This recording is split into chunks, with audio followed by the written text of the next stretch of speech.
8살 아이, 8살 여아를 강간하고 폭행하여 최소 8주 이상의 치료를 요하는 영구적 상해를 입힌 조두순.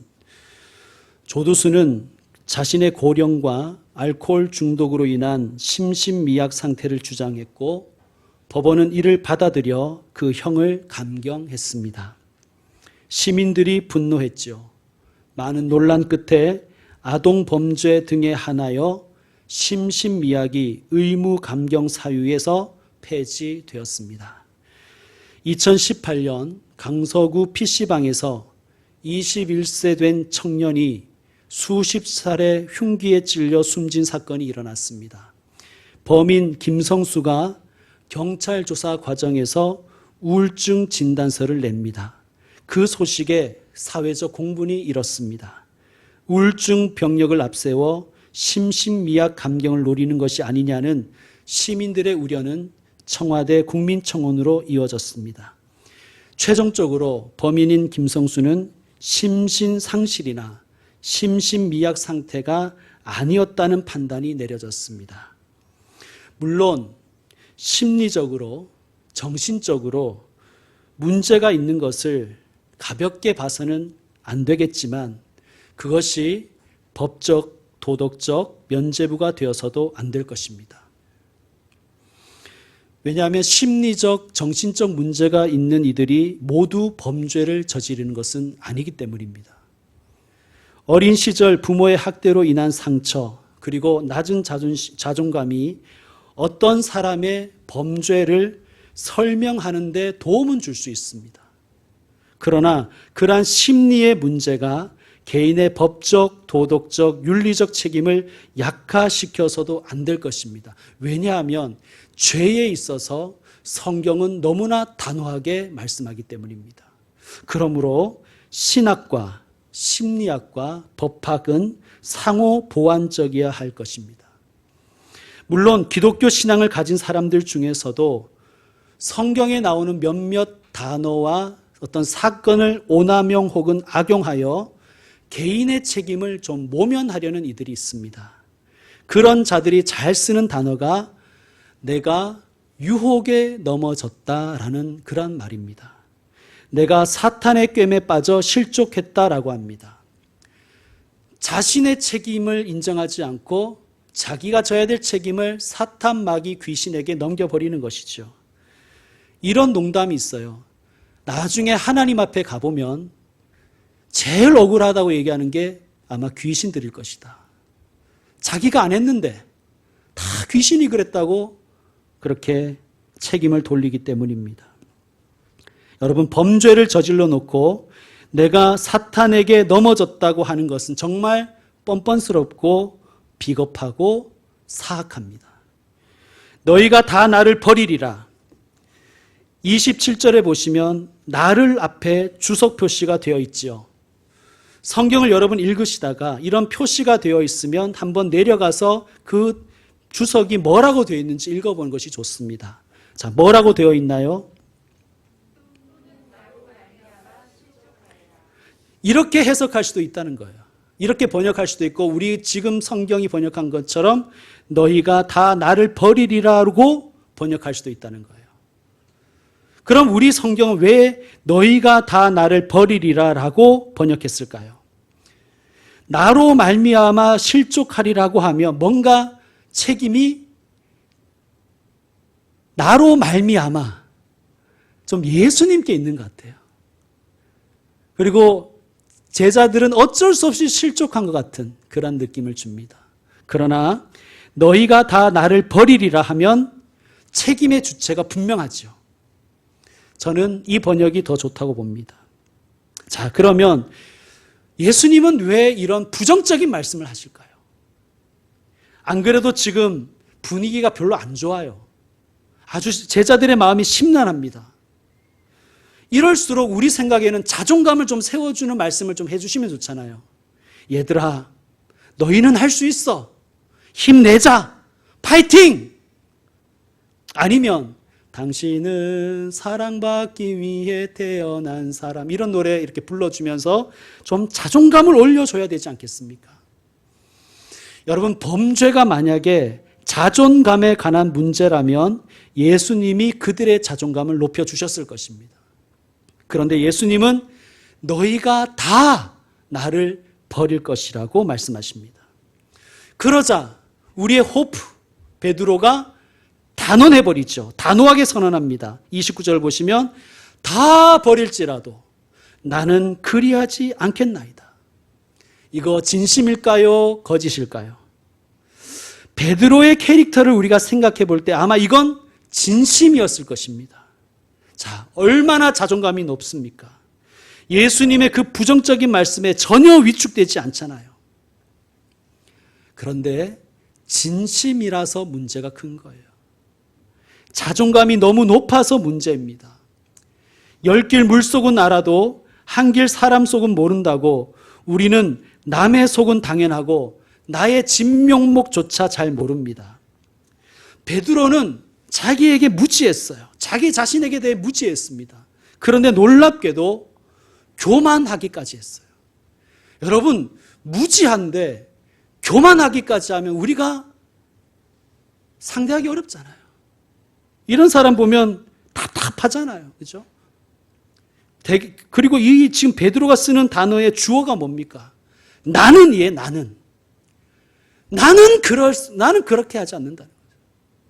세상 사람이 다 그러할지라도 나는 그러지 않는다는 거예요. 내가 그럴 리는 없다는 거예요. 여러분, 이것은 선악과를 따먹은 인간의 전형적인 모습입니다. 선과 악이 자기 안에 있는 거예요. 내가 선과 악을 가릴 수 있다고 생각하는 거예요. 내가 하면 다 선이라는 거예요. 이런 베드로에게 예수님은 다시 말씀하시죠. 30절을 보시면 오늘 이 밤 닭이 2번 울기 전에 네가 3번 나를 부인하리라. 예수님은 베드로가 또 저와 여러분이 나 자신을 직시하기를 원하시는 거예요. 베드로가 장담합니다. 31절 베드로가 힘있게 말하되 내가 주와 함께 죽을지언정 주를 부인하지 않겠나이다 하고, 이러자 다른 모든 제자들이 질세라 자극을 받아서 함께 한마음이 되었습니다. 모든 제자도 이와 같이 말하니라. 여러분, 자 보세요. 베드로 얼마나 자존감 높습니까? 그리고 리더십이 있는 거예요. 사람들의 마음을 하나로 다 묶어내는 거예요. 으쌰. 여러분, 세상에서는 이런 사람이 환영을 받지요. 이런 사람 괜찮은 사람 아닙니까? 그러나 신앙의 길에서 예수님 따라가는 신앙의 생활에서는 이런 사람이 실족하기가 쉽습니다. 심지어 다른 사람도 실족시킵니다. 성도 여러분, 그러므로 우리는 나의 자존감이 높은가 낮은가에 너무 집중하지 마시고 예수님이 뭐라고 하시는지에 우리는 좀 더 귀 기울여야 됩니다. 그게 신앙생활이에요. 나의 생각, 나의 감정, 나의 실력, 나의 자신감이 아니라 주의 말씀입니다. 주의 말씀에 집중해야 됩니다. 28절 뒷부분에 보면 예수님 이렇게 말씀하시죠. 그러나 내가 살아난 후에 너희보다 먼저 갈릴리로 가리라. 너희가 다 나를 버리리라. 그러나 내가 살아난 후에는, 내가 십자가에서 죽고 부활한 후에는 뭐라고 말씀하십니까? 너희보다 먼저 갈릴리로 가리라. 예수님 이렇게 말씀하시지 않으셨어요. 어쩜 너희가 다 이럴 수가 있니? 너무하잖아. 해도 너무하지 않냐? 내가 헛살았구나. 아이, 허무한 인생. 예수님 그렇게 말씀하지 않으셨어요. 우리 갈릴리에서 다시 만나자. 내가 살아난 후에 너희보다 먼저 갈릴리로 가서 너희를 기다릴 것이다. 예수님은 우리에게 말씀하시는 거예요. 사랑하는 제자들아, 너희의 생각과 감정을 믿지 말아라. 너희의 생각, 감정이라는 것이 하루에도 수십 번 바뀌지 않느냐? 조속 변개하지 않느냐? 그렇게 변하기 쉬운 너의 감정에 너를 의지하지 말고 영원한 불변하는 하나님의 말씀에 너 자신을 붙들어 메어라. 주님은 그렇게 말씀하시는 거예요. 여러분, 갈릴리는 어떤 곳입니까? 갈릴리는 예수님께서 12제자를 만나고 부르신 곳이에요. 그리고 거기에서 3년 동안 제자들과 함께 먹고 마시고 울고 웃고 같이 일하고 같이 대화하고 같이 생활하셨던 추억이 있는 장소입니다. 예수님이 부활하신 후에는 갈릴리로 가신다는 거예요. 무슨 뜻일까요? 제자들아, 우리 갈릴리에서 다시 시작해보자. 십자가를 통과하고 부활을 경험한 후에 우리 다시 시작해보자. 주님이 초청하시는 것입니다. 성도 여러분, 너무 빨리 판단하고 너무 빨리 결정하고 너무 빨리 선언해버리지 마십시오. 자신에 대해서도 마찬가지고 다른 사람에 대해서도 마찬가지입니다. 또 교회에 대해서도 저는 마찬가지라고 생각합니다. 여러분, 십자가를 통과하셔야 됩니다. 그리고 거듭남을 확신하셔야 됩니다. 그게 먼저인 거예요. 오늘 예배가 옛사람의 나는 죽고 어제의 나는 십자가에 못 박고 예수님을 다시 만나는 거듭남의 시간이 되기를 축원합니다. 실제로 제자들을 우리가 살펴보면요, 예수님의 십자가와 부활을 경험한 후에 예수님을 제대로 알았습니다. 십자가와 부활의 주님을 경험한 후에 예수님을 제대로 믿었습니다. 십자가와 부활을 경험한 후에 그들은 자기 자신이 누구인지 알았습니다. 그들은 더 이상 자기를 의지하지 않고 그렇다고 다른 사람도 의지하지 않고 오직 은혜만 의지하는 사람이 되었습니다. 성도 여러분, 신앙생활이란 바로 이런 것이 아닐까요? 날마다 죽는 것입니다. 그리고 날마다 다시 살아나는 것이 신앙생활입니다. 내 욕심 죽이고 나의 욕망을 십자가에 못 박고 예수님의 비전과 뜻을 그 뜻을 내게 새기고 다시 사는 것, 그것이 신앙생활입니다. 나의 능력으로 사는 것이 아니라 오직 주님의 은혜로 살아가는 것을 결심하는 그 시간, 바로 예배의 시간인 줄로 믿습니다. 자, 이 시간 여러분에게 묻습니다. 한번 자신을 다시 한번 돌아보며 한번 대답해 보시길 바랍니다. 여러분, 예수님이 나를 위해, 나를 대신하여 십자가 지셨음을 믿으십니까? 죄인인 내가 받아야 될 저주를 예수님이 대신 뒤집어 쓰셨음을 믿으십니까? 예수님이 달리신 십자가에는 사실 내가 달려야 함을 인정하십니까? 그렇습니다. 우리가 신앙생활하는 중에 우리는 이것을 언제나 확인해야 될 거예요. 그리고 또 하나 우리가 인정해야 될 것은 나는 언제든지 사탄 마귀의 유혹에 넘어질 수도 있다는 것을 우리는 언제나 인정해야 됩니다.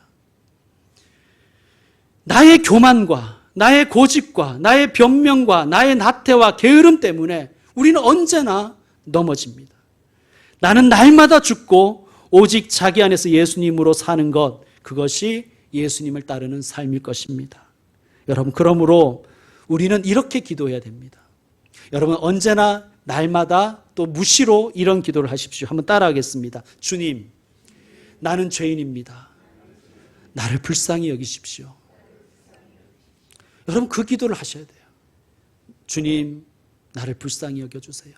주님, 나는 죄인입니다. 성도 여러분, 나의 죄와 연약함을 회개하는 것, 그것이 십자가에 자신을 못 박는 것입니다. 그런 사람만이 예수님과 함께 다시 살 수 있는 거예요. 예수님과 함께 다시 시작할 수 있는 거예요. 자주 실패하셨지요. 신앙생활 잘해보고 싶은데 또 넘어질 때가 많잖아요. 그때 나는 못해. 나는 할 수 없나 봐. 내가 어떻게. 여러분, 이렇게 생각하는 것도 교만이에요. 벌써 나는 이잖아요. 나는. 내가 어떻게 하냐 이런 거죠. 여러분, 그런 분 계신다면 저를 따라서 이렇게 한번 기도하십시오. 나는 부족하지만, 나는 연약하지만 내 안에 계신 예수님께서 이루실 줄 믿습니다. 아멘. 여러분, 그렇게 기도하십시오.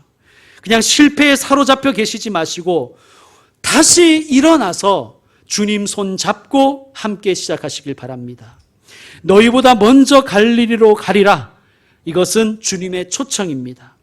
주님은 우리를 갈릴리로 초청하세요. 그리고 저는 오늘 이 자리가 우리에게 갈릴리가 되었으면 좋겠습니다. 세상에서 실패하고 실족하더라도 혹은 범죄하고 실수해도 오늘 이 시간과 이 자리를 기억하고 갈릴리로 다시 돌아와 예수님을 다시 만나기를 축원합니다.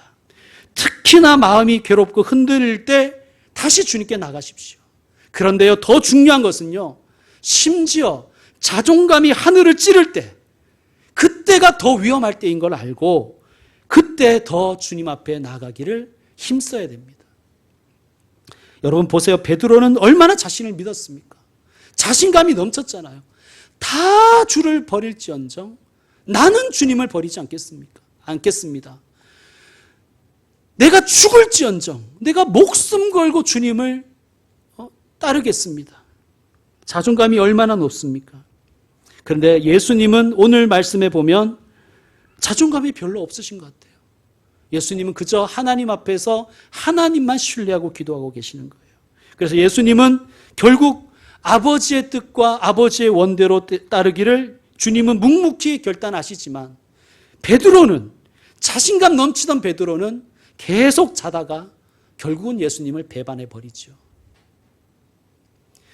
겟세마네라는 뜻은 기름을 짜다라는 뜻입니다. 겟세마네 동산은 올리브산에 있었습니다. 감람산. 올리브가 많았기 때문에 그랬겠죠. 근데 겟세마네 동산은 아마도 올리브 기름을 짜던 그런 기계가 있는 곳이었던 것 같습니다. 그 이름 그것처럼 예수님은 예수님인데 불구하고, 성자이신데도 불구하고 자신의 기름, 자신의 진액을 짜내는 기도를 드렸다는 거예요. 그런데 우리는 얼마나 자신감이 많은지 기도도 하지 않잖아요. 여러분 정말 대단하신 분들이십니다. 기도도 하지 않고 어떻게 그렇게 자신감이 넘치시는지 참 놀라울 때가 있습니다. 예수님의 마음이 어떠셨는지 성경은 이렇게 기록하고 있습니다. 33절을 보시면 심히 놀라시며 슬퍼하사. 예수님이 놀라셨다는 거예요. 슬퍼하셨다는 거예요. 34절에 보면 또 이렇게 말씀하셨다는 거예요. 내 마음이 심히 고민하여 죽게 되었으니.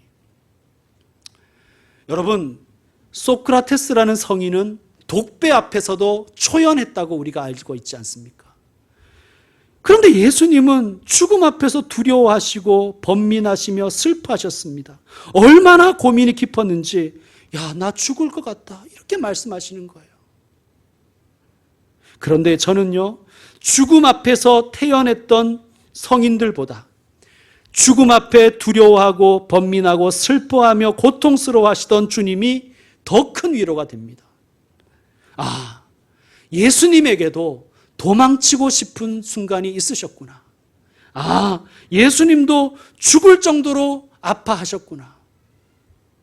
여러분, 우리들은 그 죽음에 대해서 초탈하는 것이 인간성의 극치라고 생각합니다만 성경은 죽음을 두려워하는 것이 참된 인간 본성이라고 가르칩니다. 그러므로 예수님은 정말 참 인간이셨습니다. 예수님은 참 인간이셨기에 예수님은 참 하나님이셨음을 우리는 알 수 있습니다. 하나님의 깨어지지 않은 모습이십니다. 예수님은 자신의 사명도 아셨고 자신이 어떤 죽임을 당할지 잘 아셨습니다. 우리는 이렇게 질문할 수 있어요. 그걸 다 아시면서 그렇게 기도하실 필요가 있을까? 예수님 왜 이렇게 기도하셨을까요? 죽기 싫어서 그렇게 기도하셨을까요? 여러분 36절을 한번 읽어주십시오. 36절 시작.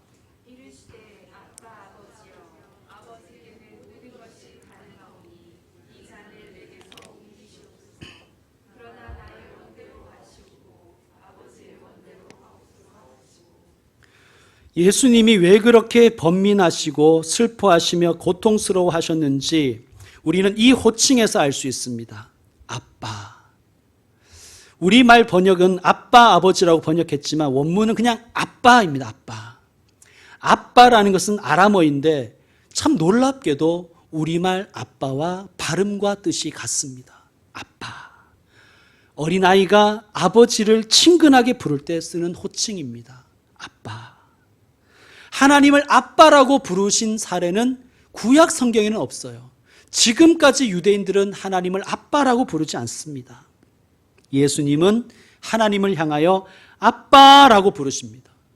그런데 아버지 하나님이 응답이 없으신 거예요. 아들이 아빠, 딸이 아빠 하고 부르는데 그 아버지가 등을 돌리고 있는 장면을 한번 상상해 보십시오. 예수님의 슬픔, 놀람, 번민, 고통이 느껴지십니까? 아들 성자 예수님의 이 마음, 아프고 고통스럽고 놀라고 번민하는 이 때에 아버지 하나님의 마음은 어떠셨을까요? 아마 갈갈이 찢어지셨겠죠. 예수님은 기도하십니다. 하나님 나 아프지 않게 해주세요. 하나님 나 죽기 싫어요. 이렇게 기도하신 게 아니라 아빠, 아빠 하고 기도하셨습니다. 여러분, 예수님의 육신의 고통만을 우리가 너무 집중하면요, 예수님의 아픔을 왜곡할 수가 있습니다. 다시 말씀드리지만 예수님은 자신이 얼마나 처절한 고통을 겪어야 되는지, 그리고 얼마나 끔찍한 죽음을 당하셔야 되는지 이미 아셨고, 우리를 구원할 수 있는 그것이 유일한 방법임을 또한 아셨습니다. 우리를 구원하시기 위해 기꺼이 순종하여 이 땅에 오신 것입니다. 예수님의 고통과 아픔과 번민의 본질은 그토록 사랑하는 아빠와의 영원한 그리고 순간적인 단절입니다. 아버지에게 버려지는 아픔입니다. 우리의 구원을 위해서 주님은 아버지께 버림받으셨습니다. 아버지께는 모든 것이 가능하오니 이 잔을 내게서 옮기시옵소서. 여러분, 이 기도를 우리가 이렇게 멋있게 읽으니까 되게 예수님이 차분하게 기도하셨을 것 같지만 저는 예수님이 겟세마네 기름을 짜듯이 울부짖으셨을 것 같아요. 그리고 정말 고통스럽고 처절하게 외치셨을 거예요. 그러나 아버지 하나님은 길고 무거운 침묵만 지키십니다. 예수님은 마침내 결단하십니다. 그러나 나의 원대로 마시옵고 아버지의 원대로 하옵소서. 자존감이 없어 보이십니까? 그럴 수도 있습니다. 그런데 예수님은 결국 하나님의 뜻을 따르는 기도를 하십니다. 자존감이 높았던 베드로 결국은 예수님을 배신했습니다. 여러분, 우리의 신앙은 자신감이나 자존감이 있지 않습니다. 37절 돌아오사 제자들이 자는 것을 보시고 베드로에게 말씀하시되 시몬아 자느냐 네가 1시간도 깨어 있을 수 없더냐. 이게 제자들의 실력이었어요. 여러분, 깨어있지 않은, 여기서 깨어있지 않다는 것은 이렇게 잠 안 자고 있는다는 게 아니라 기도한다는 뜻이에요. 기도하지 않는다는 뜻이에요. 깨어있지 않은 사람을 예수님도 어떻게 하실 수가 없어요, 여러분. 우리는 이런 생각을 하잖아요. 예수님이 곧 좀 나의 나쁜 버릇, 그것이 무슨 버릇이더라도 나의 나쁜 습관, 나의 그 못된 성질머리를 좀 고쳐주시면 좋겠다. 그럼 내가 교회 잘 다닐 텐데, 예수님 잘 믿을 텐데, 이렇게 생각하는데요. 기도하지 않으면 예수님도 어쩔 수 없는 거예요. 38절 시험에 들지 않게 깨어있어 기도하라. 무슨 말씀입니까? 기도하지 않으면 시험에 든다는 거예요. 누구나. 마음에는 원이로되 육신이 약하도다. 우리가 마음으로 생각하고 머리로 생각하는 것들 왜 우리가 해내지 못하느냐? 육신으로 하려고 하는 거예요. 나의 육신을 믿으니까. 내가 그것도 못하겠어? 나는 할 수 있어. 다른 사람은 몰라도 나는 할 수 있어. 마음에는 원이로되 육신이 약하도다. 시험에 들지 않게 깨어 기도하라. 그리고 더 중요한 것은 무엇을 기도하느냐예요. 깨어나서 뭘 기도해야 됩니까? 하나님의 나라가 내게 임하도록, 하나님의 나라가 이 땅에 임하도록 기도하십시오. 여러분, 나의 기도가 세상을 다 바꿀 수는 없습니다. 나의 기도가 아내를, 남편을, 내 자녀를, 내 가족을 다 바꿀 수는 없어요. 그러나 적어도 기도하는 나는 조금씩 바뀔 것입니다. 여러분, 세상의 모든 것 가운데 내가 바뀌는 것이 진짜 기적입니다. 41절 세 번째 오사 그들에게 이르시되 이제는 자고 쉬라. 그만 되었다. 때가 왔도다. 보라, 인자가 죄인의 손에 팔리느니라. 여러분, 기도에도 때가 있습니다. 씨를 뿌릴 때가 있고 곡식을 거둘 때가 있지 않습니까? 여러분, 날마다 언제나 무한대로 기도할 때가 있는 것은 아닙니다. 기도할 때가 있습니다. 왜 기도하지 않을까요? 마음은 원이로되 육신은 약해서. 이렇게 변명하지 마십시오. 예수님이 그렇게 좋게 얘기해 주셔서 그렇지 사실은 악해서 기도하지 않는 거예요. 무지하고 교만해서. 자기에 대해서 무지하고 영적인 것에 대해서 무지한데 심지어 자기를 믿는 교만함이 가득 차 있으니까 기도가 안 되는 것이죠. 여러분, 신앙생활은 오직 은혜로 시작해서 은혜로 끝나는 것입니다. 그리스도인은 오직 은혜로 삽니다. 오늘 말씀은 자신의 힘, 자신의 재력, 자신의 지성을 믿는 사람들에게 하시는 주님의 진지한 경고입니다. 시험에 들지 않게 깨어 기도하라. 2000년 전 제자들처럼 우리에게도 탈선과 배신의 가능성이 늘 있습니다. 인정하십시오. 실제로 우리는 정말 자주 실수하고 악한 죄를 저지르지요. 주님 모른다고 부인할 때도 얼마나 많습니까? 여러분, 우리는 그런 존재입니다. 그런데 관건은 그 실패의 자리에서, 그 죄의 자리에서 어떻게 하느냐 하는 거예요. 어떻게 해야 됩니까? 주님이 말씀하십니다. 42절에 이렇게 말씀하십니다. 일어나라, 함께 가자. 여러분, 넘어질 수 있습니다. 실수할 수 있어요. 범죄 저지를 수 있습니다. 그런데 정말 문제는 넘어진 그 자리, 범죄한 그 자리에 주저앉아 널브러져 있는 거예요. 성도 여러분, 주님이 말씀하십니다. 일어나라, 함께 가자. 그때 아멘 하고 응답하시는 것이 믿음인 줄로 믿습니다. 이제 말씀 마무리하겠습니다. 성도 여러분, 저는 교회 안에 있으니까 많이 보호를 받는데 세상 한가운데 사시는 여러분 얼마나 힘드십니까? 정말 실족할 일 많지요? 예수님 모르는 채 해버리고 싶을 때가 많지 않습니까? 그리고 실제로 예수님 부인할 때도 많잖아요. 그때 나의 힘, 나의 지성, 나의 각오를 의지하지 마시고 나를 위해 십자가 지시고 부활하신 예수님 은혜를 붙드십시오. 당신은 사랑받기 위해 태어난 사람, 이런 노래 부르며 나를 위로하려고 하지 말고 교만은 패망의 선봉이요 거만한 마음은 넘어짐의 앞잡이니라 하는 말씀을 언제나 기억하십시오. 그리고 실패의 자리에서 다시 주님 손을 잡고 일어나십시오. 이번 한 주간 주님의 은혜 의지하고 그리고 주님의 은혜로 버티고 주님의 은혜로 견디다가 주님의 은혜로 다시 돌아와서 주님과 함께 다시 만나는 복된 주의 종들 되시기를 축원드립니다. 기도하겠습니다.